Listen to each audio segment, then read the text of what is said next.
გამარჯობა. Შენუღურებთ მაგაც და დღეს ცოტა ესეთი დამღლელი ვიდეო გვექნება ბევრი ადამიანისთვის, თუმცა ძალიან ბევრი ადამიანს გამოადგება. თან იმას თუ გავითვალისწინებთ, რომ თითქმის ყველა ჩვენი ვიდეოს კომენტარში აქა-იქა წერია ხოლმე, რომ რომელ დიაგნოსტიკას იყენებ, რას აკეთებ, როგორ აკეთებ. მოდი ერთხელ და სამუდამოდ ავხსნი, მე რას ვიყენებ, რას უფრო გავუწევ რეკომენდაციას და რას ნაკლებად და დანარჩენი მე თქვენ გადაწყვეტეთ, რა გამოგადგებათ ან რა არ გამოგადგებათ. ასევე ორი სიტყვით მინდა გავიარო, რას ნიშნავს რამდვილი დიაგნოსტიკა და რას ნიშნავს შეერთება კოდის საკითხვა და რა ვიძმოვა იქ დაწერა. ანუ ეგ ორი ძალიან გასხოვებული მცნებაა და მომავლისთვის ალბათ ყველას გამოგვადგება, რომ ვიცოდეთ მაგ მცნებებშიც რა სხვაობაა. მოდი დავიწყოთ პირველ რიგში სწორი დიაგნოსტიკით და სანამ სწორ დიაგნოსტიკაზე გადავალთ, არ დაგავიწყდეს, რომ ყოველ შაბათს Lion Auction ატარებს ცოცხალ აუქციონებს, ხოლო 29 ნოემბერს შავ პარასკევთან დაკავშირებით ცოცხალი აუქციონი, ანუ შაბათს ჩატარდება ნულოვანი საწყისი ღირებულებით, ანუ ყველა ავტომობილის საწყისი ღირებულება იქნება ნულოვანი ფასი და დღესაც ეხლა ცოცხალ აუქციონს ვუყურებდი და ცოცხალ აუქციონზეც ძალიან ბევრი ავტომობილი გაიყიდა საწყის ფასში. შესაბამისად, ანუ იმის შანსი, რომ ძალიან იაფად ვიყიდოთ ავტომობილები შაბათს არის ძალიან მაღალი.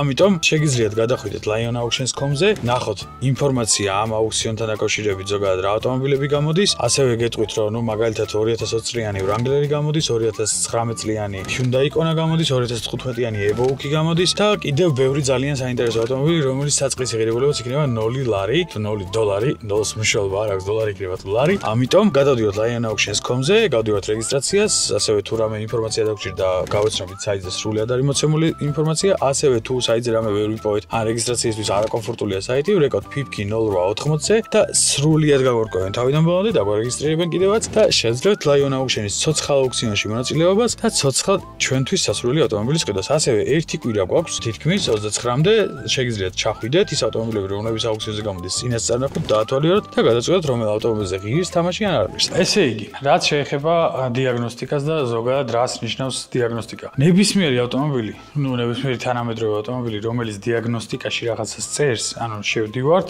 რაღაც კოდს გვიწერს და ამ კოდის განმარტებას. აქვე ერთი მნიშვნელოვანი საკითხი არის ის, რომ ორიგინალი მოწყობილობის გარდა სხვა ნებისმიერი მოწყობილობით, რითიც არ უნდა წაიკითხოთ ავტომობილი, ყოველთვის იმ სხვა მოწყობილობის ინტერპრეტირებული ინფორმაცია წერია, ანუ ის სხვა მოწყობილობა რეალურად კითხულობს კოდს და ამ სხვა მოწყობილობის წარმოებელი, რასაც ეუბნება, რომ აი ამ კოდის საპირწონე ინფორმაცია არის ეს, წერს იმ ინფორმაციას. შესაბამისად, ანუ არაორიგინალი მოწყობილობის დიაგნოსტიკის შემთხვევაში შეიძლება რაღაც შეცდომაში შეგვიყვანოს კოდის საკითხვის სას. ნუ ეს გავარკვიოთ, რომ კოდის საკითხვა მნიშვნელოვანია, თუმცა კოდის საკითხვა ძალიან მნიშვნელოვანია რეალურად რა ხდება ავტომობილში. თითქმის ყველა დიაგნოსტიკას, ყველა თავმოყარი დიაგნოსტიკის მოწყობილობას გააჩნია იმის საშუალება, რომ ცოცხალი პარამეტრები წავიკითხოთ. მაგალითად, თუ ავტომობილში შევდივართ და შეცდომაში გვიწერია, რომ ჰაერმზომი არის დაზიანებული, ხა თან ნახეთ შეცდომაში ხშირ შემთხვევაში წერია ხოლმე პირობითად ჰაერმზომთან დაკავშირებით, ანუ ეგრეთ წოდებულ ვოზდუხამერთან დაკავშირებით შეიძლება ქონდეს 10 შეცდომა, 10 განსხვავებული და ამ განსხვავებულ შეცდომაში შეიძლება ეწეროს, რომ მაგალითად არის წყვეტა,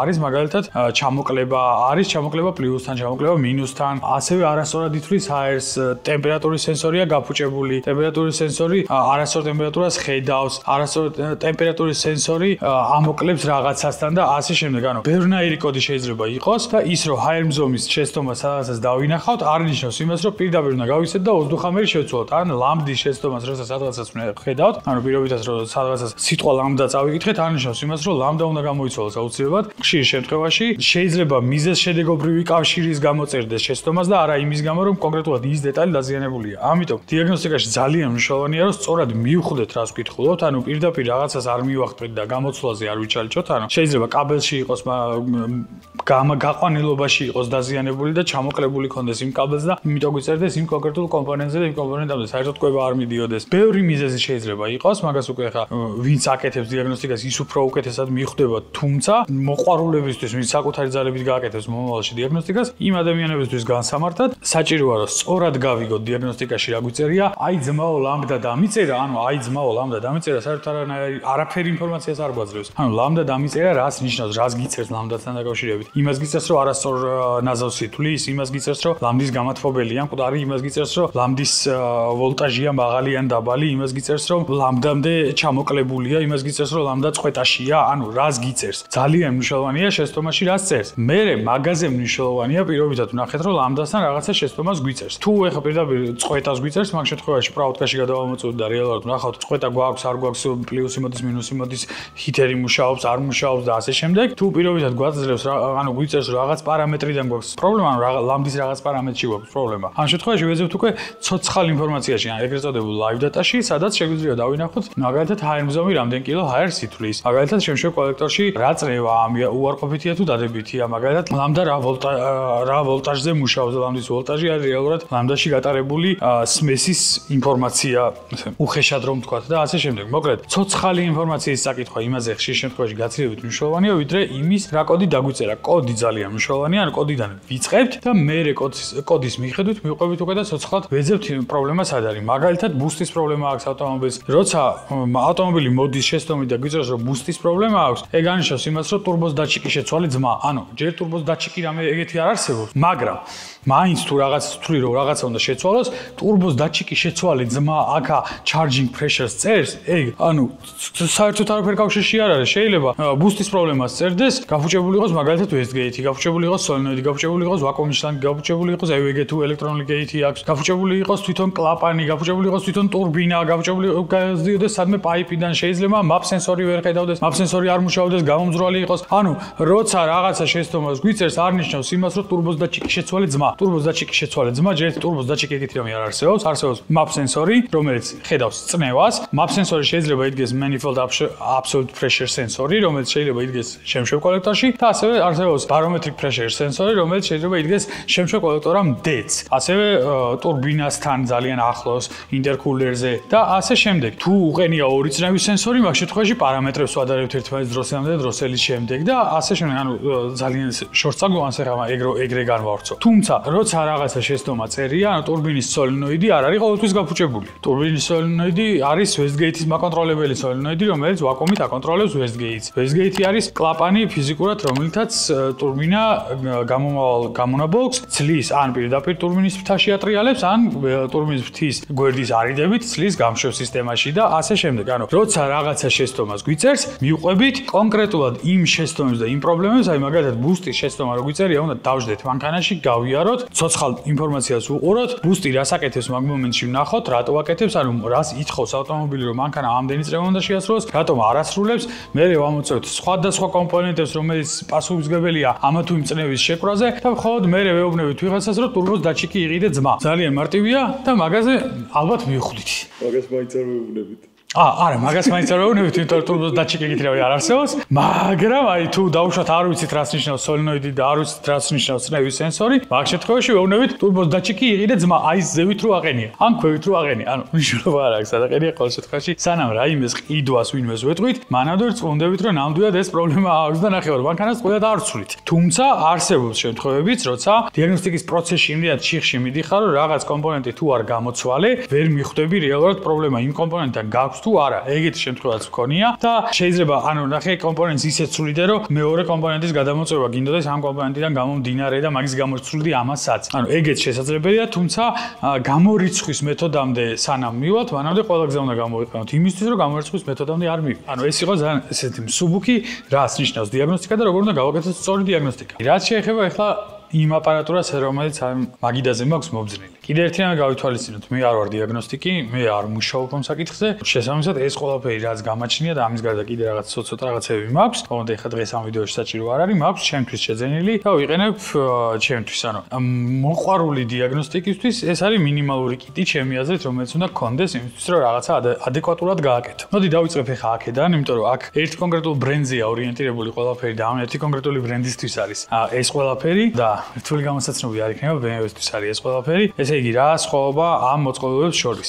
პირველად დავიწყოთ ამ მოწყობილობებით, რომელიც არის MHD, ასევე იგივე ფუნქციონალით არსებობს XHP, არსებობს Tori და ნუ რამდენიმე წვრილმანი კიდე ბრენდი, რომელიც ზუსტად იგივე ლოგიკით აწარმოებს მსგავს მოწყობილობებს. ეს მოწყობილობა გამოიყენება როგორც ტუნინგისთვის, ანუ ნასტროიკისთვის, ჩასაწერად, ამოსაწერად და ასე შემდეგ და თვითონ MHD-საც აქვს საკუთარი, უბრალოდ თვითონ MHD-ს აქვს თუ აქვს საკუთარი სანასტროიკო სოფტი, ასევე არსებობს boot-მოდები და კიდე სხვა ბრენდები, რომლებიც აწარმოებენ სხვადასხვა საპროგრამებელ სოფტს და რომელიც შეგვიძლია ამ მოწყობილობით და ამის მსგავსებით გამოვიყენოთ და თითქმის უმეტესობა ყველაფერი ერთმანეთში გადაცვლადია. მაგალითად XHP-ს ჩაწერა ამითაც შესაძლებელია, თუ XHP-ს ადაპტერი არ გაქვს და თუ გაქვს, მაინც შესაძლებელია ამით ჩაწერა, მაგალითად ორივე მაქვს და ძირითადად ამით წერ ხოლმე, ამით შლი XHP-ს, საერთოდ ძალიან იშვიათად რომ XHP გამოვიყენო, იმიტომ რომ ფიზიკურად ფორმაზე არ მომწონს, მოკლეა ამასთან შედარებით და რაღაცას რო აერთებ გამოსაძრობად ტანჯვა, იმის გამოსაძრობა ამას, ხელის მოსაკიდია ადამიანური. თუმცა, ყველაზე მეტად მე ამ მოწყობილობას ვიყენებ დიაგნოსტიკისთვის და მსუბუქი დიაგნოსტიკისთვის. ანუ ეხლა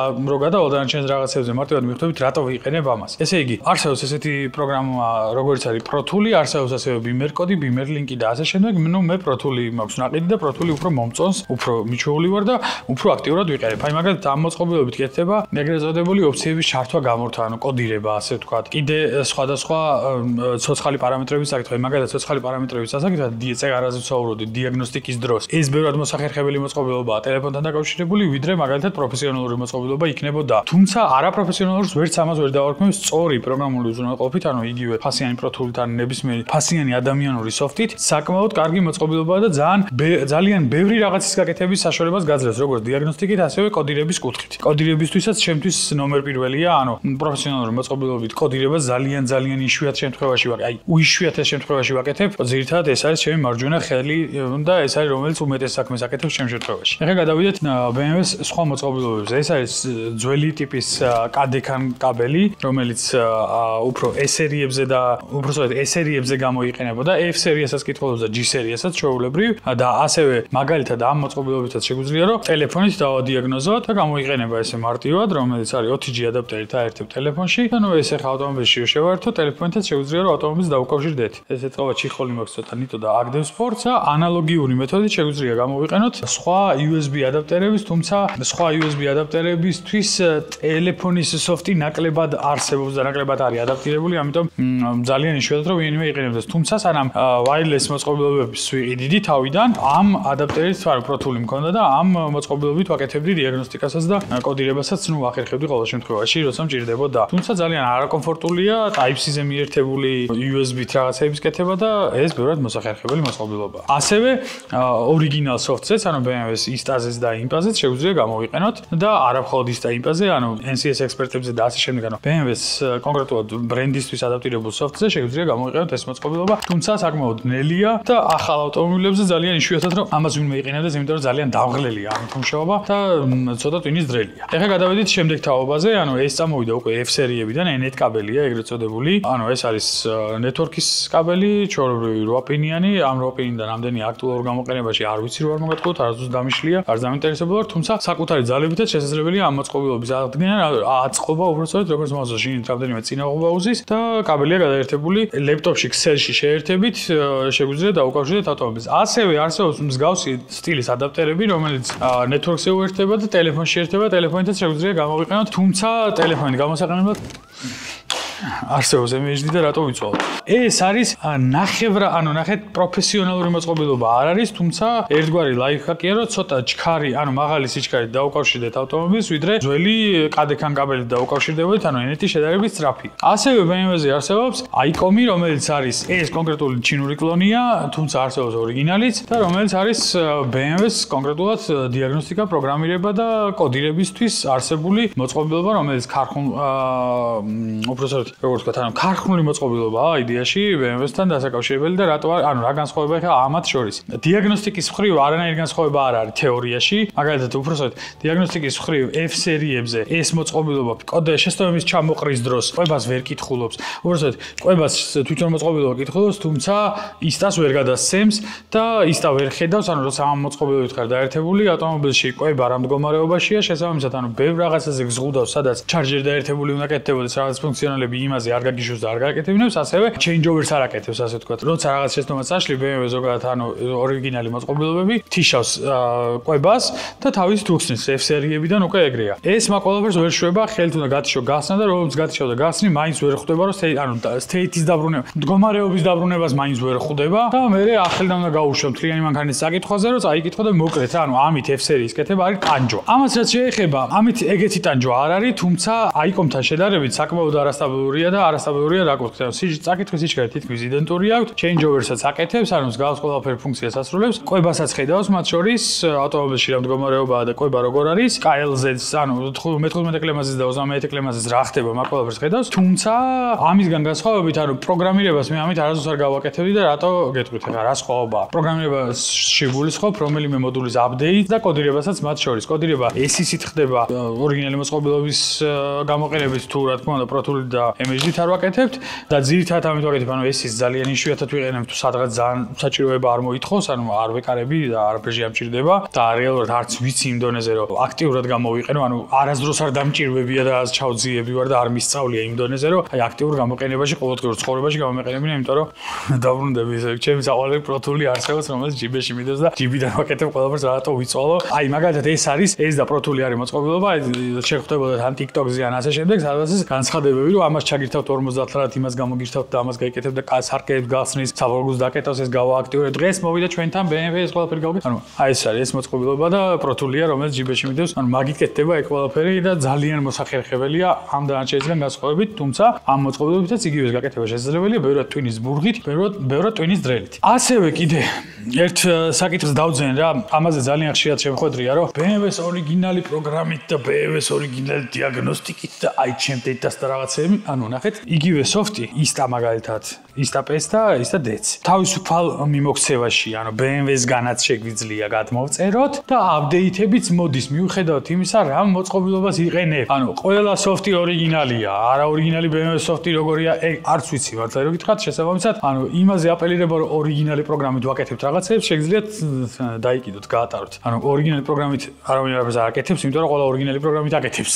ანუ მანდ არის საქმე რა. იგივე SSI მაგალითად კოდირების პროგრამა, რომელიც არის BMW-ს კოდირების პროგრამა, SSI-ს აქვს ბევრად უკეთესი ლაუნჩერები, ანუ თვითონ SSI არის პროგრამა, რომელთვისაც არსებობს ცალკე ლაუნჩერები, ლაუნჩერიც ფასი ღირს და SSI უფასო, მათ შორის ლაუნჩერი ფასიანია და ლაუნჩერი არის ესეთი რაღაც, რომ ანუ ფუთავს SSI-ს ცოტა სხვანაირად, უფრო მეტში ჩასვლის საშუალებასაც გაძლევს და უფრო user, ანუ მომხმარებლისთვის მეგობრულია, ასე ვთქვათ, და მარტივია გამოყენებაში. შესაბამისად, ანუ ვინც SSI-ს მაგალითად რომელიმე ლაუნჩერით იყენებს, არნიშნავს იმას, რომ არა ორიგინალი პროგრამით მუშაობს, პირიქით, უფრო დახვეწილი რაღაცით მუშაობს და უფრო იმარტივებს ცხოვრებას. მაგრამ საერთოდ სხვაგან წავედი, რა სხვაობა იყო ამაში? მაგალითად, პროგრამირების დროს, იგივე კოდირების დროს, როცა ჩვენ რაღაცას ვაპროგრამებთ, კაბელით ამ მოწყობილობაში იგზავნება პაკეტი, რომელიც უნდა ჩაიწეროს ავტომობილში და როცა ამ მოწყობილობაში შეეწერება, ამ მოწყობილებიდან იწერება მე ავტომობილში და ბრუნდება უკან ინფორმაცია. ეგ გვაძლევს დამატებითი დაცულობის საშუალებას, რომ სადღაცაც ქსელი რომ გაგვიწყდეს, სადღაც რაღაც დაგვემართოს, ლეპტოპი გადაგვეტვირთოს, პროგრამა გაგვეთიშოს, Windows-მა გაჭედოს, ან რაღაც დებილობა მოხდეს. აქ თუ გადმოწერილია, ნებისმიერ შემთხვევაში უსაფრთხოდ გაივლის. თუ აქ გადმოწერილი არ არის, საერთოდ არ გაივლის ავტომობილისკენ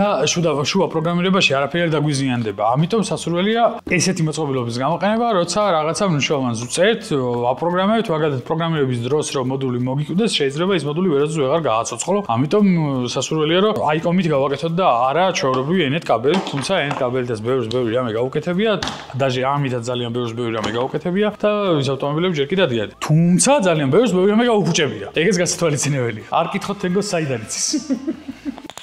ეხლა გადავედით შემდეგ ეტაპზე, ეს არის Scanmatic 2 J25-34 ჩიპზე, რომელიც არის ერთგვარი უნივერსალი მოწყობილობა კოდირება პროგრამირებისთვის და დიაგნოსტიკისთვისაც მათ შორის. ანუ ძალიან მაგარი მოწყობილობაა და ძალიან იაფი ღირს იმისთვის, რა ფუნქციონალსაც ასრულებს. და ეხლა ეტყვით რა ფუნქციონალს ასრულებს. მაგალითად, ისტა რომლითაც BMW-ს ვემსახურებით და ორიგინალი მოწყობილობები ჭირდება. ასევე ამ მოწყობილობების დაკავშირებაც შესაძლებელია ისტასთან და ამ მოწყობილობით ორიგინალი დიაგნოსტიკის პროგრამის გამოყენება, დიაგნოსტირება, კოდირება, პროგრამირება და ასე შემდეგ. მაგრამ მაგის გარდა რომ BMW-ზე შეგვიძლია გამოვიყენოთ მაგალითად Land Rover-ის ორიგინალ სოფტზე, Honda-ზე, Toyota-ზე, Mercedes-ზე და ძალიან ბევრ ორიგინალ მწარმოებლის სოფტზე გამოიყენება ეს მოწყობილობა დიაგნოსტიკა, ლოგირებისთვის და ასე შემდეგ. მაგრამ ასევე ამ მოწყობილობას შეუძლია პროგრამირებაც, ანუ იგივე პრაშევკის ამოწერა კომპიუტერიდან, რაღაცა ეკუნდან, დაედიტება ნუმერი ცალკე დაედიტებთ, მე უკან ჩაწერთ. ანუ სამოყვარულოდ, ჩემი აზრით, ამაზე მაგარი მოწყობილობა ფიზიკურად არ არსებობს. ანუ თუ გინდა რომ სამოყვარულო დონეზე, ჩემ მდგომარეობაში როცა ხარ რა, არ ხარ დიაგნოსტიკი, არ მუშაობ ამ საქმეზე, შენი პროფესია ეს არ არის. მიუხედავად იმისა, რომ იცი, არ ნიშნავს იმას, რომ შენი პროფესია ეს, მაგალითად, ვისაც დიდი ისა, ყველა პროგრამისტი ვერ იქნება.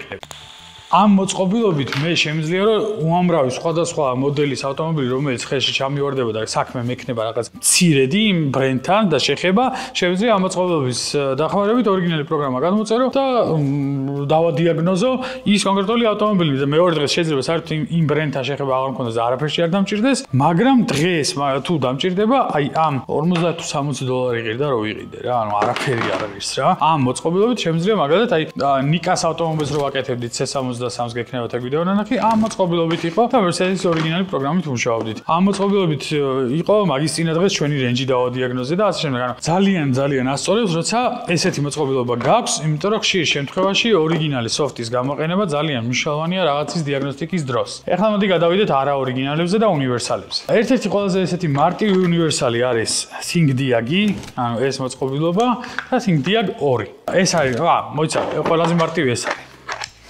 მახარამ ჩამოიტანა თემუდან და გვაჩუქა. არასდროს არც არ შეგვიერთებია და არც ვაყირებთ რომ ოდესმე სადმე შევაებ. ჩვენ არა, უпроსტად ჩემ ბიჭს საჩუქა. 12 წლის ბავშვს საჩუქა, თუ რამეში გამოგედგებოდა და არც იმას არ გამოგედგება არასდროს არაფერში. ანუ მსგავს OBD2 სკანერებს და რაღაცებს საერთოდ თავი დაანებეთ, აი აქ კოდის კითხვის დედავატირე, ამით გაკეთებული მანქანა არ გაიშვას არც.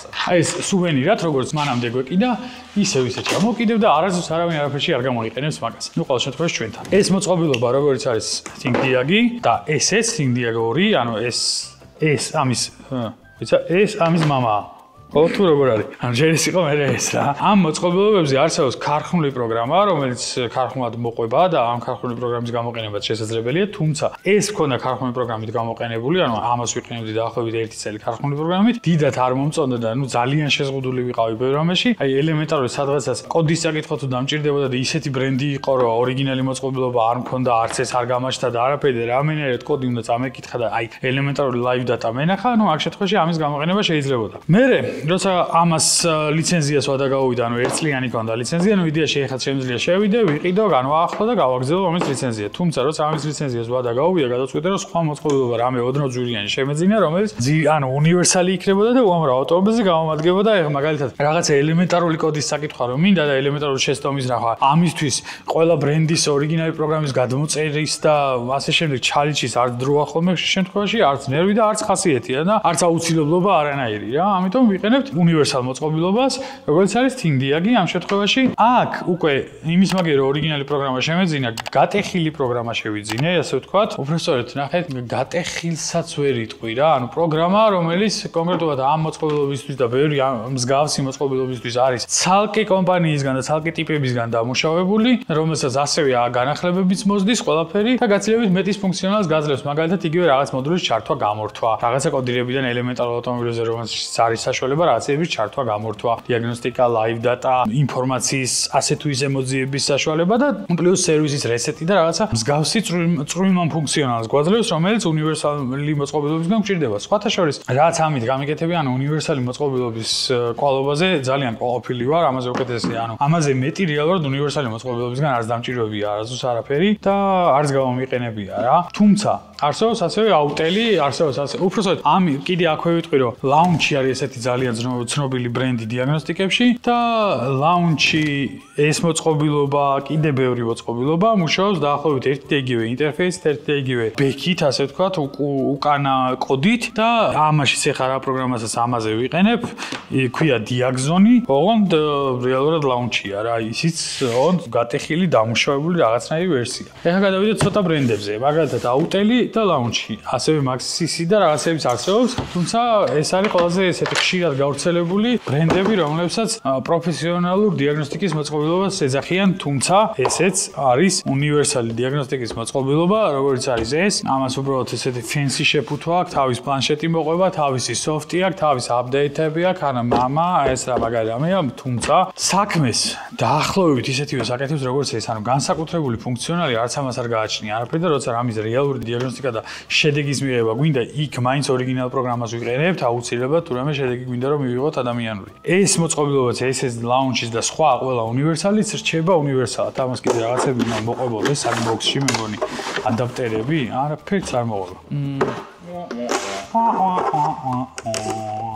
და არსებობს ესეთი მოყვება, ესეთი პლანშეტი, რომელიც გამძლე მეტალის კი არა და რეზინის კორპუსშია მოქცეული, რომ არ დაგივარდეს, არ დაგიზიანდეს, შედარებით გამძლე იყოს. ანუ ვიზუალიც ისეთი აქვს რა, უფრო პროფესიონალურად გამოიყურება, თუმცა სამოყვარულო დონეზე არაფერში საჭირო არ არის. აბსოლუტურად სამოყვარულო დონეზე ეს არის სრულიად საკმარისი. ამის, ანუ თვითონ მოწყობილობა თავის პროგრამიანად დაახლოებით $200-მდე, $170-დან $200-მდე დამიჯდა, თავის დროზე წელიწად ნახევარზე მეტის წინ ვიყიდე და სრულიად საკმარისია. თუ ვიპოვე ლინკები საიდან რა მაქვს ნაყიდი, აღწერაში, ვიდეოს აღწერაში დავტოვებ მაგ ლინკებსაც, რომ ზებნა არ დაგჭირდეთ და კიდე მილიონი კომენტარი არ გაიჩნდოს, რომ ეს სად ვიყიდო ძმა.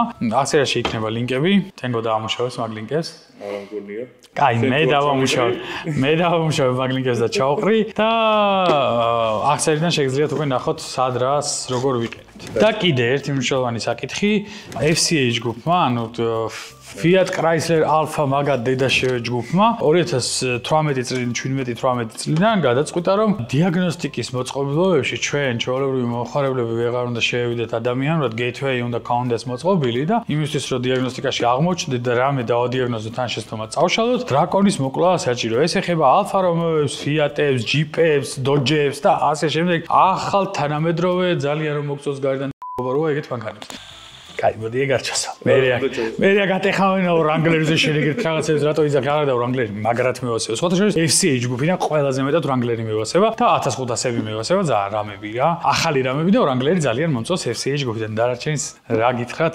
Alfa-ზე მე ვეთქვი. Alfa-ზე მე თენგო გიტყვის. მოკლედ, გადაწყვიტეს რომ აი მაგალითად Autel-ს აქვს gateway-ის გავლის შეძენის ღირებულება, ანუ ერთჯერადად იხდი და მე Autel-ი შეგიძლია gateway გაიარო მაგ ავტომობილებზე და დაადიაგნოზო და შეცდომები წაშალო და ასევე იაფად სწრაფად ხარისხიანად eBay-ზე იყიდება $50-60 დიაპაზონში ეს. მე რაც ვიტყვი და იზღვის 29. ვერ გავიგე. მოდული არ მიყიდია. ხო. იყიდე კაბელები. ხო. რომელიც bypass უკეთებს ვაფშე. და მოდული რად გინდავა? ქართული პორტიდან რო წაიკითხო, ჭირდება მოდული და ეს ანუ ეხლა ორი ის მაქვს, ორი OBD ადაპტერი მაქვს. მოკლედ რა, თენგო 39-რად რა იყიდა Alfa-ზე აქვს დაერთებული და ძალიან ბედნიერია და ალბათ თქვენც ეგრე მოგიწევთ რომ თუ Alfa-ს Fiat-ის ამ მსგავსი ავტომობილების დადიაგნოზება ოდესმე დაგჭირდებათ, რაღაცა მოდული კი და ადაპტერის ყიდვა მოგიწევთ, რომელიც აქეთ იქით კაბელებს რაღაცას გაიშვას, აი აქ თენგო დიდად ჩააგდეს მაგ სურათს, როგორ გამოიყურება, 8-ნაირი თუ რაღაცა უბედური ადაპტერი არსებობს, კიდევ კაი Alfa-ს დიაგნოსტიკა არ ზუსტამჭირებია და არც არ ზუსტამჭირდება, თუმცა აი ადამიანი ყავს აქ, რომელსაც საკმაოდ ხშირად დაჭირდა და გაუკეთებია და დანარჩენს თვითონ მოაყრის მარილად რა ადაპტერი უნდა მოიყენოთ. სხვათა შორის ახლა ამ ყველაფერს იმიტომ რომ ვისაც Alfa ყავთ და მსგავსი ავტომობილები, რომლებსაც gateway აქვს, ძალიან ძვირს ართმევენ დიაგნოსტიკაშიც და შეცდომების წაშლაშიც რა, ანუ ესეთი პატარა საპარსი აპარატები დგანან ჯიგრები და ესე უსმევენ რა, რომ ეგრევე როგორც კი მოხვდები, ამის შეცდომას ჩამოყრა. ხო, მსგავსი მიდგომა რომ სადმე არ დაგხვდეთ, ამიტომ არსებობს 29-ლარიანი ადაპტერი, რომელიც თენგოსგან გავიგე 29 ლარს, მე $70-მდე მეგონა, ვაფშე ავშენდით 29 ლარად, რაღაც ადაპტერს ჩამოიტანთ, რამე. მაგ ადაპტერს ჩამოიტან რა დიაგნოსტიკას აერთებ. ნებისმიერს ხო? ანუ მაგალითად რამე ესეც იყიდი. 5 მაქვს მე მაგალითად. დაჟე ELM-ი. მე მაგაზე მუშაობ. ანუ ამით ვერ იმუშავებ? მაგითიც იმუშავ. ხო, ანუ ჩორე იმოსყარო თვითონ multi-ECU-ს განსწავლისას რა, ქართულად. მოიცა. ანუ multi-ECU-სკანი ეგ არის იმის რა ქვია ლეპტოპის სოფტია? ტელეფონის. ანუ Android და iPhone აპლიკაცია, რომელსაც ELM-ით, ანუ ეს ძრავის ჩეკის მეც რო ვერაფერს ვერ კითხულობ და მაგ მოწყობილობას შეაერთებ და თლიან ავტომობილს კითხულობ და კოდირებ, ანუ იყენებ MHD-ით ELM-ს რეალურად Alfa-ში კიდევ ბევრად იაფი ყოფილა, ანუ Fiat Group-ში კიდევ ბევრად მარტივი და იაფი ყოფილა, ვიდრე BMW-ში ეგ ყველაფერი. ყველაფერი 150. 150 ლარი.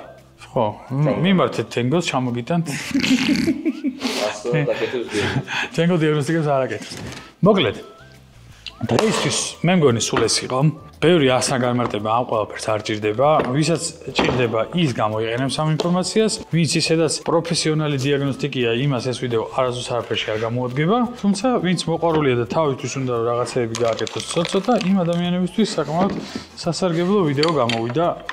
ყოველ შემთხვევაში მე ასე ვთვლი, რომ სასარგებლო ვიდეო უნდა იყოს. ეს არის მაგალითად ძმაკაცი მოტორსისთვის ნაყიდი, რომელიც იქ გამოიყენება ძირითადად, ესეც მაგალითად ძმაკაცი მოტორსისთვის არის ნაყიდი, რომელიც ასევე ძირითადად იქ გამოიყენება. დანარჩენი არის აქაურობისთვის ნაყიდი, რომელიც ძალიან აქტიურად, ანუ ჩემი ეს რა ქვია, სამოყვარულო დონეზე გასართობ რაღაცეებში გამოიყენება და ძალიან ბედნიერი ვარ, ანუ სრულიად საკმარისია. აი მაგალითად ჩემთვის აი ეს და აი ეს არის სრულიად საკმარისი იმისთვის, რომ რავი, მანის ტრაილერს თუ არ მომიყვან, ალბათ ნებისმიერ რაღაცას გავუკეთებ დიაგნოსტიკას რა. 24 ვოლტიანი არა აქვს ამას ადაპტერი, თორემ მანის ტრაილერსაც დედას ვტირებდი რა. ანუ აი ეს არის სრულიად საკმარისი კომპლექტი და ჯამში ეს არის $500. აი ეს ყველაფერი ერთად რა. ანუ ეს თავის სოფტიანად და ეს ყიდვიანად და სოფტი რაღაცეები მოყვება ნუ პროგრამირებისთვის, ამოსაწერი კოდო, უпроსტოდ ნასტროიკისთვის, ასე ვთქვათ, ამოსაწერი, ჩასაწერი და ასე შემდეგ. სოფტები რაღაცეები თვითონ მოყვება და დანარჩენი ინტერნეტში გატეხილი იშოვება ყველაფერი თითქმის